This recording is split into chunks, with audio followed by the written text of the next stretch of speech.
Hi, and welcome to this episode of AdSense on Air. Who is the buy side?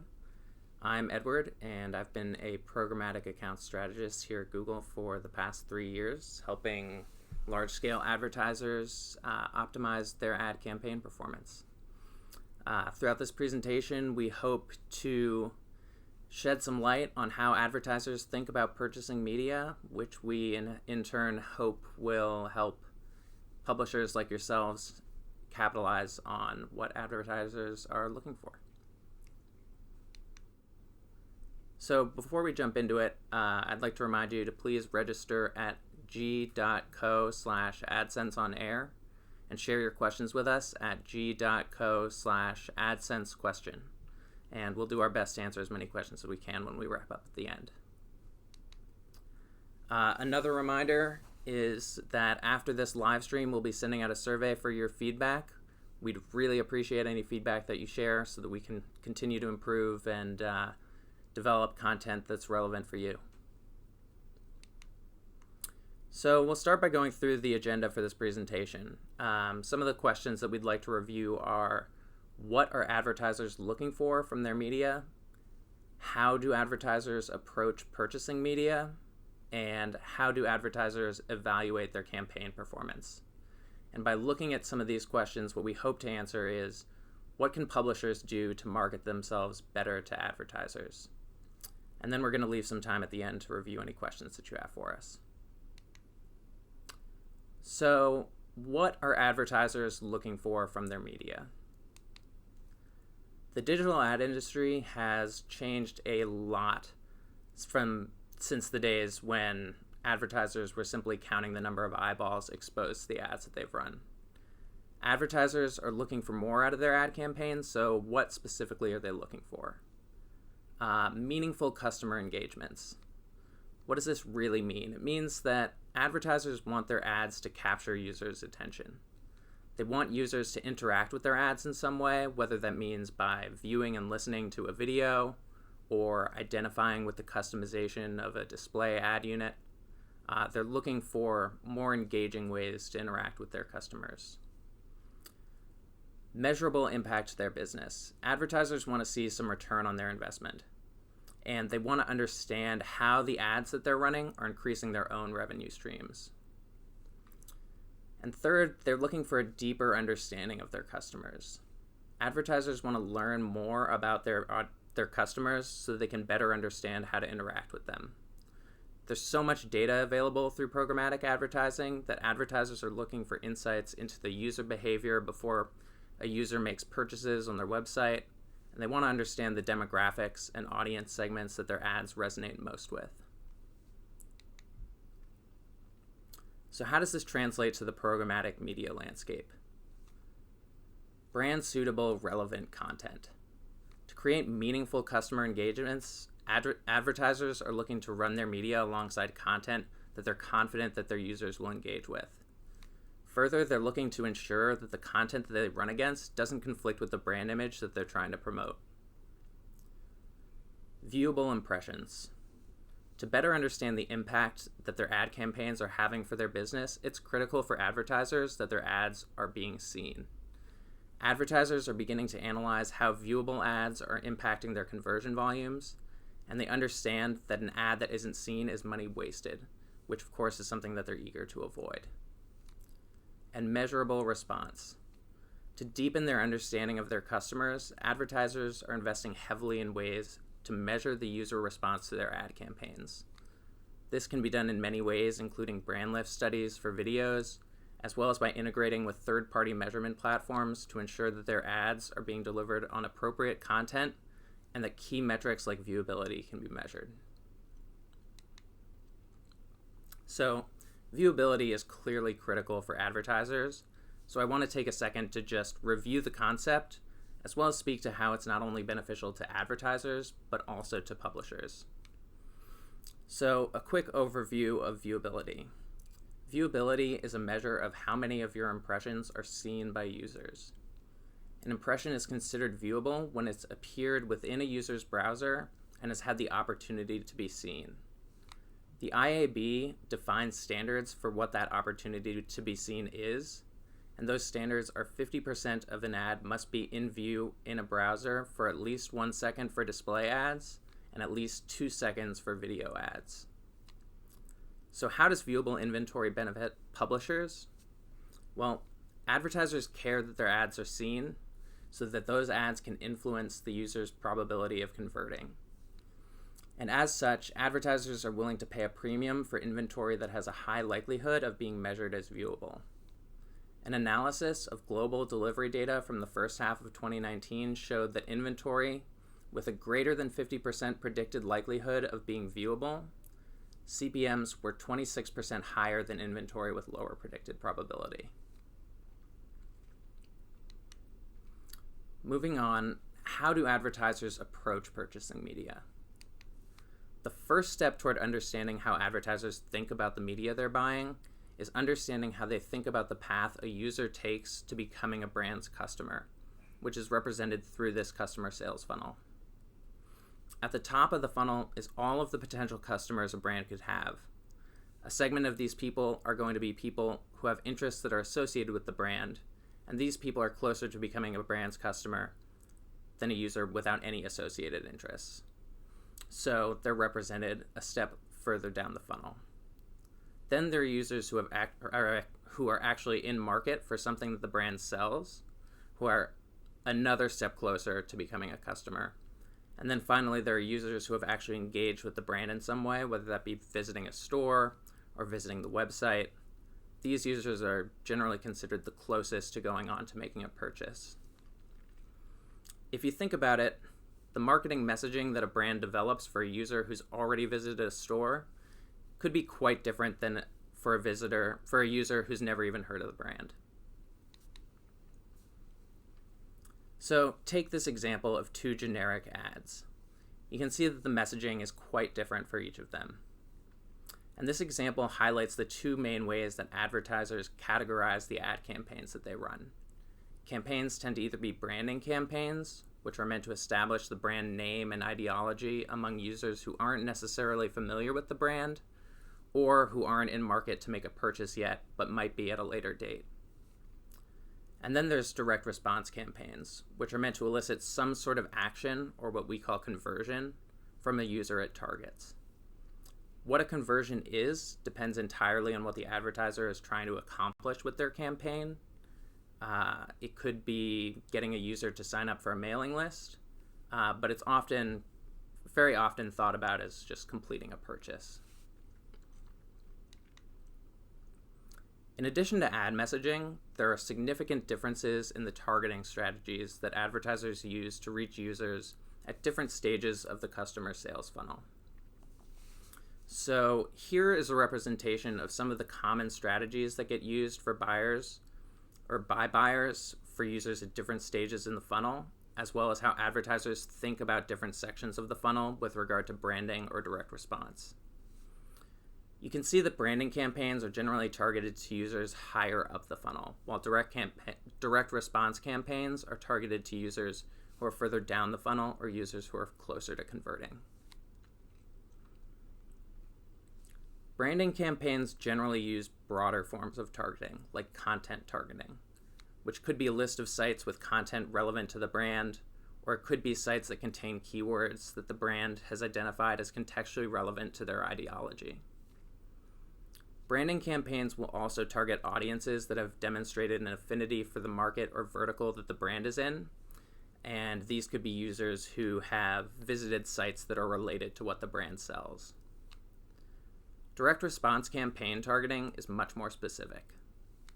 Direct response campaigns aim to elicit an action from the users that they target, so they're generally targeting users who have demonstrated some intent to purchase an item that the brand sells, or audiences that are similar to their own first-party audiences of users who have visited their sites or signed up for a mailing list or something like that. And then, of course, they use remarketing, which is targeting their own first-party audience segments. Here is just a quick visualization of the financial distribution of campaign dollars throughout the different segments of the customer sales funnel. Branding campaigns up at the top are generally reach campaigns, which usually have larger budgets since they're trying to reach a larger audience. However, because of the specificity of lower funnel audiences and their perceived value, buyers tend to be willing to spend higher CPMs on direct response campaigns. So, now that we know this, how do advertisers evaluate a campaign's performance? Here are some common key performance indicators, or KPI metrics, that brands use to evaluate both branding and direct response campaigns. Branding campaigns tend to be for maximizing campaign reach or audience interaction. So some of the common goals that they have include maximizing the reach to unique users, minimizing CPMs or viewable CPMs, maximizing viewability percentages, minimizing CPI-AVC, or cost per impression audible and viewable upon completion, which is a video metric, maximizing VTR, or view-through rate, which is another video metric, and brand lift measurement, which tend to be survey-based metrics used to determine whether users who have been exposed to an ad show higher brand recognition than users who haven't. Direct response campaigns are more value-focused and tend to have revenue-generating KPIs. So more advanced media buyers will use ROAS, or return on ad spend, as their KPI measurement for success, while less sophisticated buyers will stick to a traditional CPA, or cost per action or acquisition. Advertisers are also beginning to look at the incremental conversion rate lift being driven by their viewable impressions.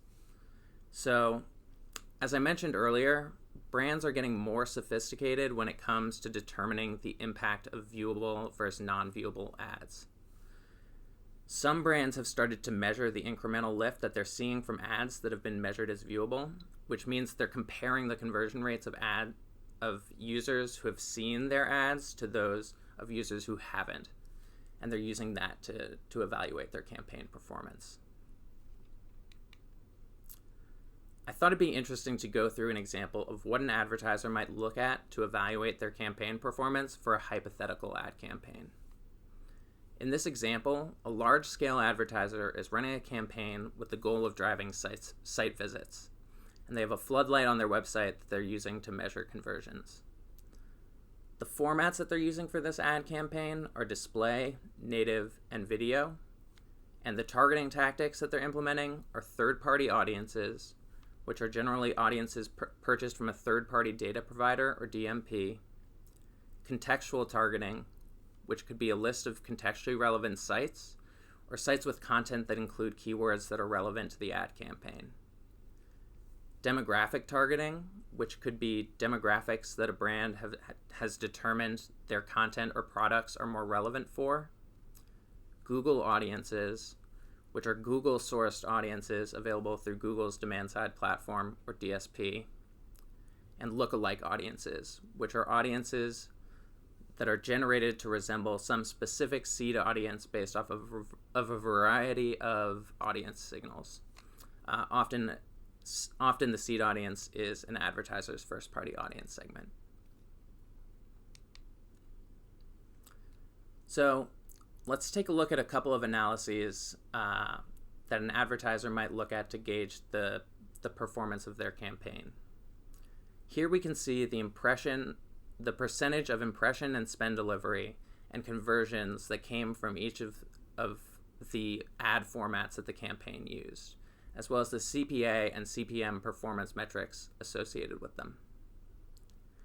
As you can see from the CPA performance metrics, native and video clearly drove more user engagement or site visits than the standard display units. An advertiser would look at this data and want to invest more in those two formats during the planning of their next campaign. You can also see that the CPMs for each of these formats are higher. So despite the advertiser having to spend more on the actual ad units, the benefits that they gained from the CPA perspective made it worthwhile for them. In this second example, we see a similar table with the same metrics, although instead of for the different ad formats that the campaign used, it's for the different targeting tactics that the advertiser used.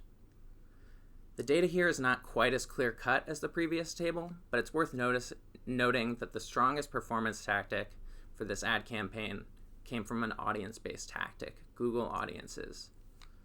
Seeing this would make an advertiser want to dive more deeply into their audience strategy and come up with ways to expand on it during their next campaign.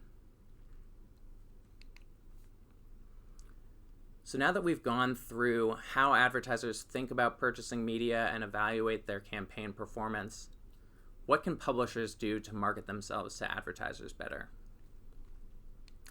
Let's look at it for both branding campaigns and direct response, starting with branding campaigns. What are buyers looking for from their branding campaigns that's really going to make a difference?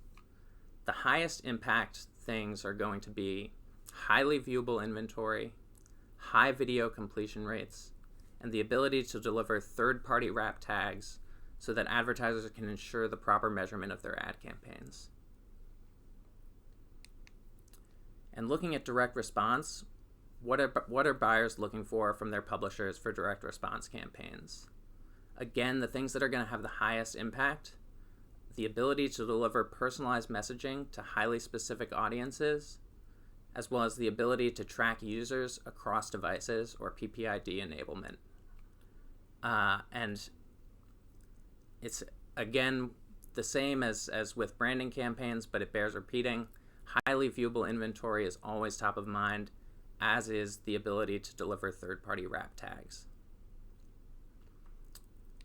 And that concludes this episode of AdSense on Air. So let's take a look and see what questions we have.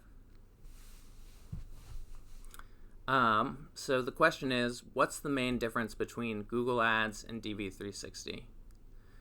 It's a great question. Google Ads is more of a turnkey and automated solution, whereas Display and Video 360 is for more enterprise clients who want more manual control over their media delivery.